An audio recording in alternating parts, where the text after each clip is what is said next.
Hey guys কি খবৰ পুনৰ স্বাগতম জনাইছোঁ আমাৰ এটা ভিডিঅ' মাজলৈ। ভিডিঅ'টো আৰম্ভ কৰাৰ আগতে সকলোকে মানে আপোনালোকক কৈ দিওঁ যে এইটো ভিডিঅ' সকলোৰে বাবে নহয়। এইটো ভিডিঅ' কেৱল তেওঁলোকৰ বাবেহে যিসকলৰ দৃঢ়তা আৰু আত্মবিশ্বাস আছে। আৰু এই ভিডিঅ'টো তেওঁলোকৰ বাবেও নহয় যিসকলে কেৱল ভিডিঅ' এটাত অকল কোৱালিটি বিচাৰে। কাৰণ এইটো ভিডিঅ' কেৱল 144 আৰু 360 পিক্সেলতহে আপোনালোকে চাব পাৰিব। সেইকাৰণে সকলোকে কওঁ যে এইটো ভিডিঅ' সকলোৰে বাবে নহয়। এইটো ভিডিঅ' কেৱল তেওঁলোকেহে শেষলৈকে চাব পাৰিব যিসকলৰ আত্মবিশ্বাস আৰু দৃঢ়তা বোলা বস্তুটো আছে। ঠিক আছে, এইটো ভিডিঅ' তেওঁলোকৰ কাৰণে নহয় যি কেৱল টাইম পাছৰ বাবে ভিডিঅ' চায়। তো আজি ভিডিঅ'টো আৰম্ভ কৰি দিছোঁ। আচলতে আমি যে সদায় যে ভাবি থাকোঁ কাইলৈ কৰিম কাইলৈ কৰিম, আচলতে কৰিম কেতিয়া? আচ্ছা, আজি আমি ভাবিলোঁ যে কালিলৰ পৰা আমি ষ্টাৰ্ট কৰিম, বাট সেইটো কাইলৈ জানো কেতিয়াবা আহিব? আপুনি জানো নিজেই কেতিয়াবা ভাবি পাইছেনে যে কাইলৈ কৰিম বুলি কোৱা কামটো সফল হৈছে, সেই কামটো কাইলৈ কৰিব পৰা হৈছে? নাই হোৱা। আপোনালোকক কওঁ যে যদি আপুনি কিবা এটা ভাল কাম ষ্টাৰ্ট কৰিম বুলি ভাবিছে, তেতিয়াহ'লে বৰ্তমানতকৈ ভাল সময় কোনো নাই আৰু কেতিয়াও হ'ব নোৱাৰে। কাৰণ এইটোৱেই সঠিক সময় কিবা এটা আৰম্ভ কৰাৰ। গতিকে কাইলৈ কৰিম এই বস্তুটো যদি আপোনালোকে আঁতৰাই এতিয়া কৰিম বা আজি বা বৰ্তমান সময়ৰ পৰা কৰিম সেইটো মনলৈ আনিব পাৰে, তেতিয়াহ'লে সেইটো ফাৰ্ষ্ট পইণ্ট আপুনি ছাকচেছ হোৱা। বহুতেতো বহুত ক'ব, বহুতৰ মাজৰ আপুনি সেই পৃথকজন হ'বৰ কাৰণে আপুনি যে ভিডিঅ'টো চাই আছে, কাৰণ সেই আপুনি বহুতজন নহয়। থাম্বনেইলখন দেখি যে আপুনি ভিডিঅ'টো ক্লিক কৰিছে, কাৰণ আপুনি সেই বহুত কেইজনৰ মাজত নপৰে। আপুনি সেই ভিৰটোৰ মানুহ নহয়, ভিৰৰ পৰা পৃথক আপুনি এজন বেলেগ মানুহ। গতিকে আপুনি সেই বেলেগ মানুহজন হ'বলৈ সেই বেলেগেই হৈ থাকিব লাগিব। বুজি পোৱা নাই চাগে? ভিডিঅ'টো স্কিপ কৰি আকৌ এবাৰ চাব যে আপুনি সেই বেলেগ মানুহজন হ'বলৈ আপুনি সেই বেলেগে থাকিব লাগিব। ঠিক আছে, বেলেগ হ'ব লাগিব। যদি আপুনি সেই একেটা ভিৰতে থাকে, তেতিয়াহ'লে সেই একেটা ভিৰৰ হৈ আপুনি গৈ থাকিব। ভেড়া ছাগলী কেতিয়াও নহ'ব। ভেড়া ছাগলী এটা নিয়ম কি জানেনে? ভেড়া ছাগলী প্ৰথমটো ছাগলী যোনফালেদি যাব, পাছৰকেইটা ছাগলী সেই একেফালেদিয়ে কিন্তু যাব। আপুনি সেই ভিৰ আৰু ভেড়া কেতিয়াও হ'বলৈ চেষ্টা নকৰিব। কাৰণ ভেড়া ছাগলী যদি প্ৰথমটো বোকাত সোমায়, পিছৰটো বোকাতে সোমাই যাব, তাৰ পাছৰটো বোকাতে সোমাই গোটেই সেই ভিৰটো পাৰ হৈ যাব। আপুনি কিন্তু সেই ভিৰ কা হিস্সা নেহিয়ে। বুজি পাইছেনে? গতিকে সেই ভিৰৰ পৰা সদায় পৃথকে থাকক, সদায় ভালদৰে থাকক।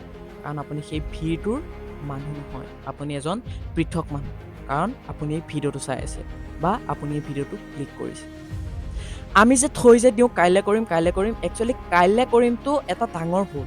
আজিয়ে কৰিম, এতিয়াই কৰিম আৰু এই সময়তকৈ সেই কামটো কৰিবলৈ কোনো ভাল সময় নাই। পিছৰটো কথালৈ আহোঁ, ধৈৰ্য। আপুনি নীৰৱভাৱে থাকক, ধৈৰ্য ধৰক। মানুহে সেই নীৰৱতাক কিন্তু দুৰ্বলতা বুলি ভাবিব, কিন্তু কেৱল আপুনি জানে সেই নীৰৱতা কিন্তু নহয়। সেই নীৰৱতা হৈছে শক্তি, সেই নীৰৱতা হৈছে আপোনাৰ তৰোৱাল, সেই নীৰৱতাই হৈছে আপোনাৰ সেই ঢালখন, যিখন ঢালে আপোনাৰ বিপদতো ৰক্ষা কৰিব পাৰি। বুজি পাইছেনে? আৰু কিমান একে ঠাইতে বহি থাকক, অকণমান হিলাওক।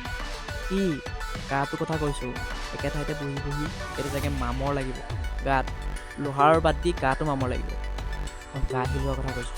তো এতিয়া কথাটো হৈ গৈছে যে আত্মবিশ্বাস যদি নাথাকে, কোনো কামত আপুনি ঘণ্টা কেতিয়াও ছাকচেছ হ'ব নোৱাৰে।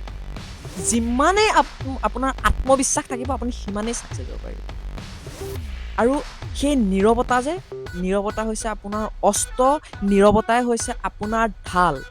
কাৰণ নীৰৱ আপুনি তেতিয়াও থাকক যেতিয়া আপোনাৰ খং উঠে, নীৰৱ আপুনি তেতিয়াও থাকক যেতিয়া আপুনি সুখী হৈ থাকে, নীৰৱ আপুনি তেতিয়াও থাকক যেতিয়া আপুনি নৰ্মেল অৱস্থাতেই থাকে। মই এইটো কোৱা নাই যে বুবাৰ আগতে একদম মনে মনে বহি থাকক, এইটো মিনছ সেইটো কোৱা নাই মই যে বুবা হৈ থাকক। নীৰৱ আৰু বুবাৰ মাজত পাৰ্থক্য আছে। ক্লাছত কয় নীৰৱতা অৱলম্বন কৰা, বা কোনোবা মিটিঙত থাকিলে কয় নীৰৱতা অৱলম্বন কৰক। নীৰৱতা অৱলম্বন কৰক মানে এইটো নুবুজায় যে বুবা হৈ বহি থাকক। নীৰৱতা অৱলম্বন মানে হৈছে এটা সীমিত সময়লৈকে আপুনি নিজেই শান্তভাৱে, নীৰৱভাৱে, কোলাহল নকৰাকৈ বহি থাকক। যিমানেই নীৰৱভাৱে থাকিব পাৰিব, সিমানেই চিন্তা শক্তি বৃদ্ধি হ'ব। এইটো মই কোৱা কথা নহয় কিন্তু। মই ভিডিঅ'তহে কৈছোঁ, বুজি পাইছেনে? আৰু চব কথা যে বুজাব লাগিব তাৰ কোনো মানে নাই। গতিকে যিসকলে বুজি পায় সেইসকলেতো বুজি পাবই, যিসকলে বুজি পায় সেইসকলেহে এই ভিডিঅ'টো চায়। এনেকুৱা ভিডিঅ'বোৰ যিসকলে বুজি পায় সেইসকলেহে চায়। বাকী মানুহেতো বেলেগ ভিডিঅ' চায়। এই কামাৰীয়া ভিডিঅ' চায়। তো মানে কেজুৱেল হৈ গৈছে ভিডিঅ'টো অকণমান। ভাগিটো সকলো পৰে। নেক্সট পইণ্টটো হৈছে ভাগি পৰা। যে ভাগিটো সকলো পৰে, কিন্তু সেই ভগা বস্তুটোকে পুনৰ গঠন কৰি অতি সুন্দৰ কৰিব পাৰে। আপুনি কিবা এটা কাম ষ্টাৰ্ট কৰিছে, সেইটো আপুনি কৰিব পৰা নাই। কৰিব নোৱাৰাৰ কাৰণেই যে আপুনি বিফল, তাৰ মিনছ কিন্তু সেইটো নহয়। যি হাৰিছে সিহে কিন্তু জিকিব পাৰিছে। আপুনি যে হাৰিলে কাৰণেই আপুনি বিফল সেইটো নহয়। আপোনাৰ হৰাৰ আঁৰত আছে আপোনাৰ সফলতা। বুজি পাইছেনে কথাটো? আপুনি যদি হাৰিছে সেয়া আপোনাৰ হাৰ নহয়, সেয়া আপোনাৰ জিকিবলৈ যোৱা এটা ষ্টেপহে মাত্ৰ। গম পাইছেনে?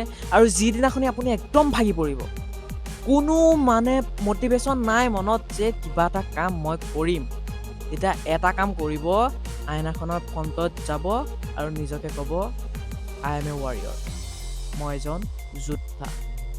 মই যুদ্ধ কৰিম, মই জিকিম। আৰু মই জিকিহে পুনৰ এই আইনাখন চাম। আইনাখনৰ আগত এনেকৈ কওঁ। এনেকুৱা নহয় যে আইনাখন একেবাৰে জিকাৰ পাছতহে আপুনি কৰিব। সেইটোও কৰিব পাৰে। কোনো এনেকুৱা নাই যে আইনাখন চাবই লাগিবই। আপুনি নিজৰ মনত ধুনীয়া হৈ থাকক, বেলেগে আপোনাক ধুনীয়া দেখাটো ডাজ নট মেটাৰ। আৰু যদি ভিডিঅ'টো এইখিনিলৈকে চাই আছে, টাইমটো স্পেম কৰি এইকণ সময় কমেণ্টত দিব, তেতিয়া গম পাম যে ভিডিঅ'টো এইখিনিলৈকে চাই আছে। তো আইনাখন যে চালেই যে আপুনি নিজেই জানে নহয় আপুনি ধুনীয়া, আপোনাৰ মনটো ধুনীয়া, তেতিয়াহ'লে আপুনি ধুনীয়াই। আপুনি পুনৰ আইনাখন চাই ক'ৰবালৈ যাবলৈ কোনো প্ৰয়োজন নাই যে মই ধুনীয়া হৈছোঁ নে নাই হোৱা, মই আমুক হৈছোঁ নে নাই হোৱা, মোৰ চুলি ঠিক হৈছে নাই, মোৰ কিবা ঠিক হৈছে নাই। ডোন্ট কেয়াৰ এবাউট দিছ।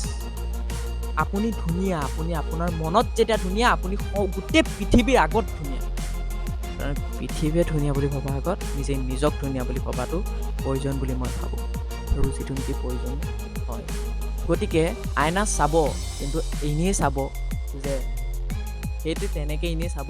বাট মই যিটো কৈছোঁ যে যোদ্ধা, আইনাখন কিন্তু সেই যোদ্ধা হৈ পুনৰ দ্বিতীয়বাৰ তেতিয়াহে চাব যেতিয়া আপুনি সেই যোদ্ধাজন হৈ নিজে অনুভৱ কৰিব যে মই আজি সেইখন ৰণত জিকিলোঁ, যিখন ৰণ মই কৰিবলৈ ওলাইছিলোঁ। বুজি পাইছেনে কথাটো? ভিডিঅ'টো বেছি দীঘলীয়া নকৰোঁ, কাৰণ আজিকালি মানুহে বেছি দীঘলীয়া ভিডিঅ' চাবলৈ নিবিচাৰে। দুখ লাগে, মন ভাগে, আপুনি একদম পাগল হৈ যায় কান্দি কান্দি।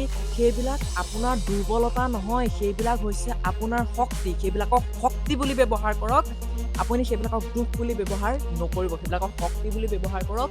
তেতিয়া আপুনি আপোনাৰ জীৱনত খোজ বেছি আগুৱাই যাব। বুজি পাইছেনে?